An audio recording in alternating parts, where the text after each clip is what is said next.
Music, costume, art, editor 3 award വേറെ കിട്ടിയായിരുന്നു. അന്ന് ഹരൻ സാറായിരുന്നു ജൂറി ചെയർമാൻ. ഹരൻ സാർ പറഞ്ഞു, അപ്പം മ്യൂസിക് പോലൊരു ചിത്രത്തിന് എന്താണ് അവാർഡ് കൊടുത്തതെന്ന് ചോദിച്ചപ്പോൾ ഹരൻ സാറ് പറഞ്ഞു, മൂസ ഒരു മോശം ചിത്രമല്ല, അതിന്റെ പിന്നിൽ ഒരു എഫർട്ട് ഉണ്ട്. ഹരൻ സാർ ആയതുകൊണ്ടാണ് മ്യൂസിക് ഇത് കിട്ടിയത്. കാരണം എന്റെ മക്കൾക്ക് പിന്നെ കൊറിയൻ പടം കാണുന്നു, മൊത്തത്തിൽ അവർക്ക് ഏതെങ്കിലും പടം സീൻ കണ്ടാൽ ഇത് മറ്റേ പടത്തിൽ വന്നാന്ന് ഒരു എന്ന് പറയും. അപ്പൊ അവള് ഈ പറഞ്ഞ നമ്മളൊക്കെ എന്തെങ്കിലും പറയുമ്പോ പിള്ളേർക്ക് തന്നെ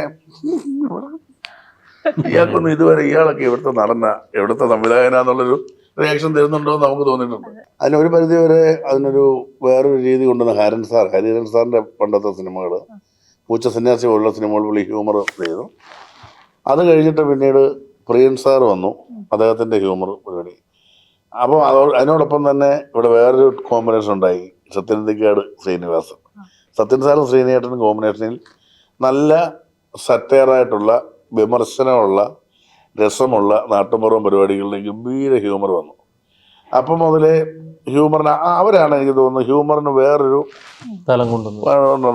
ചേട്ടൻ മുന്നേ ഒരു ഇന്റർവ്യൂല് പറഞ്ഞിട്ടുണ്ടായിരുന്നു CID മ്യൂസിക് അവാർഡ് കിട്ടിയ അനുഭവം. അന്ന് വരെ നമ്മൾ ഒരുപക്ഷെ തമാശകളുള്ള, നർമ്മപ്രധാനമുള്ള സിനിമകൾക്ക് അവാർഡ് കൊടുക്കുക എന്ന് പറയുന്നതിനെ ഇങ്ങനെ അവാർഡൊക്കെ കൊടുക്കാനുണ്ടോ എന്ന് ചോദിച്ചിരുന്നു. അവിടെ നിന്നാണ് അല്ല, ആ സിനിമയ്ക്ക് പോലും അതിനൊരു എഫേർട്ട് വരുന്നുണ്ട് എന്നുള്ള രീതിയിലുള്ള ഒരു പ്രതികരണം വന്നത്. അതിനുശേഷം തമാശയാണെങ്കിൽ പോലും അതൊരു ഓണറായിട്ട് നമ്മൾ അംഗീകരിക്കുന്നുണ്ട്. നിരൂപകരാണെങ്കിലും അതിനെ കൂടുതലായിട്ട് സ്വീകരിക്കുന്നുണ്ട്. ഇപ്പം കഴിഞ്ഞൊരു വർഷം മലയാള സിനിമയിൽ എടുത്തു കഴിഞ്ഞാൽ ഇപ്പം ആവേശം പോലെയുള്ള സിനിമകൾ, അല്ലെങ്കിൽ രോമാഞ്ചം പോലെയുള്ള ഇത്തരം സിനിമകളിൽ നർമ്മമാണ് ത്രൂ ഔട്ട് ഉള്ളത്. പക്ഷെ നമ്മളതിനെ ക്രിട്ടിക്കലി പോലും അംഗീകരിച്ചു തുടങ്ങുന്നുണ്ട്.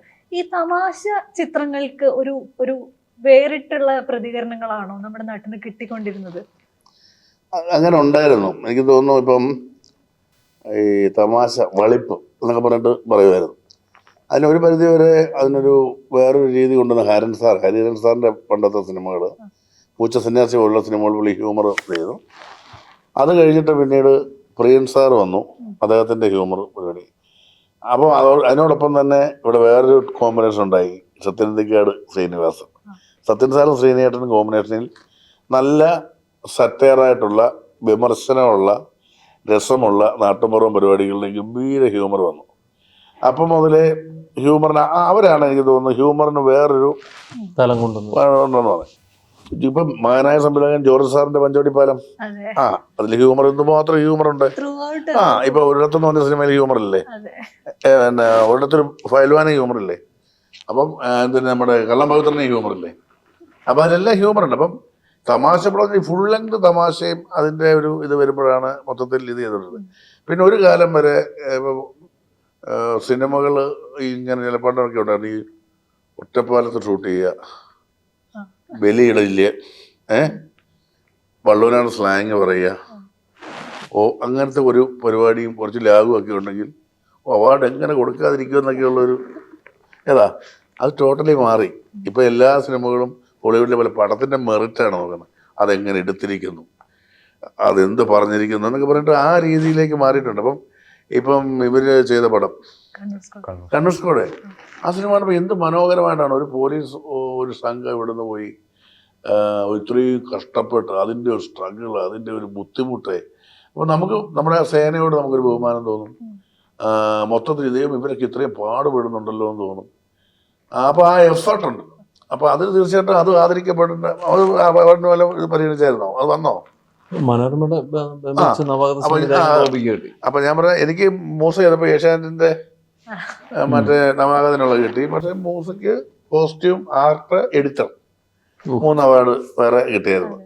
അന്ന് ഹരൻ സാറായിരുന്നു ജൂറി ചെയർമാൻ. ഹരൻ സാർ പറഞ്ഞു, അപ്പൊ മ്യൂസിക് പോലൊരു ചിത്രത്തിന് എന്താണ് അവാർഡ് കൊടുത്തതെന്ന് ചോദിച്ചപ്പോൾ ഹരൻ സാറ് പറഞ്ഞു, മൂസ ഒരു മോശം ചിത്രമല്ല, അതിന്റെ പിന്നിൽ ഒരു എഫർട്ട് ഉണ്ട്. ഹരൻ സാർ ആയതുകൊണ്ടാണ് മ്യൂസിക് ഇത് കിട്ടിയത്.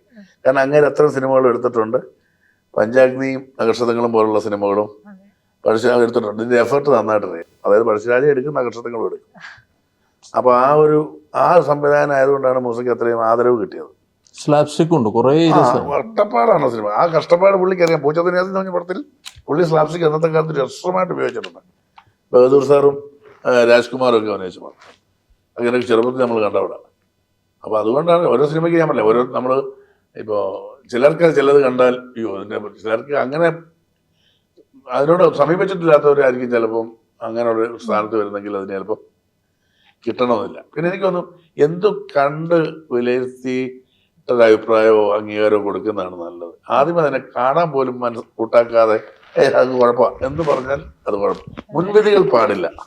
ഇപ്പൊ കുറച്ചുകൂടെ അതൊക്കെ ബ്രേക്ക് ആകുന്നില്ലേ? പുതിയ കാലത്തെ സിനിമകൾ വരുന്ന സമയത്ത് എല്ലാതരം ഓണേഴ്സും പരീക്ഷിക്കാൻ മേക്കേഴ്സും അത് സ്വീകരിക്കാനുള്ള ഒരു പ്രേക്ഷകരും ഇവിടെ ഉണ്ടാവുന്നു തോന്നുന്നു. തീർച്ചയായിട്ടും അതിന് വലിയ പങ്ക് ഈ OTT ഉണ്ട്. എന്നറിയാം, മൊത്തം സിനിമകൾ കണ്ടുകൊണ്ടിരിക്കുക, ഓൾ ലാംഗ്വേജിലുള്ള പല പല ജോണിലുള്ള പടങ്ങൾ കണ്ട് എൻ്റെ മക്കളൊക്കെ പറഞ്ഞാൽ കൊറിയൻ പടം കാണുന്നു.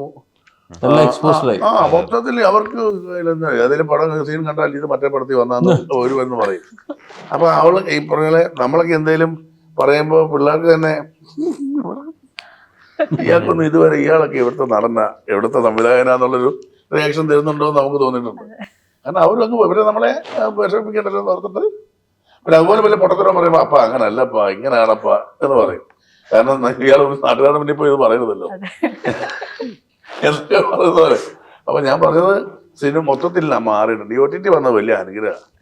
ഇപ്പൊ നമുക്ക് തന്നെ എത്രയോ പടം മിസ്സാകുന്ന എല്ലാം കാണാൻ പറ്റും. ഞാനിപ്പോ ഡെയിലി ഒരു പടം വെച്ച് കാണും.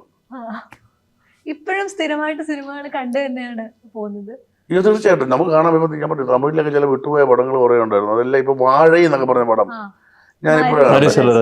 പിന്നെ അതുപോലെ നമ്മുടെ നാനിയുടെ 2-3 പടം ഇപ്പോഴാണ് കണ്ടത്. നാനി ഒരു ക്രിക്കറ്റ് പ്ലെയർ ആയിട്ടുള്ളൊരു പടം. അതുപോലെ തന്നെ നാനി മറ്റേ ശനിയാഴ്ച 5 മണി വരെ കൊല്ലുള്ളൂ അല്ല ഇടിക്കുള്ളൂ പറഞ്ഞു. ഇതെല്ലാം ഉഗ്ര പടം. അതിനകത്ത് SJ സൂര്യ എന്തൊരു പെർഫോമൻസാ. ഈയിടെ ഞാൻ പടം കണ്ടു, നമ്മുടെ ശശികുമാർ സാറിന്റെ ഇറങ്ങിയ പടം. അപ്പം നമുക്ക് യുണൈറ്റഡ് കിങ്ഡം അതും രസമുള്ള പടം.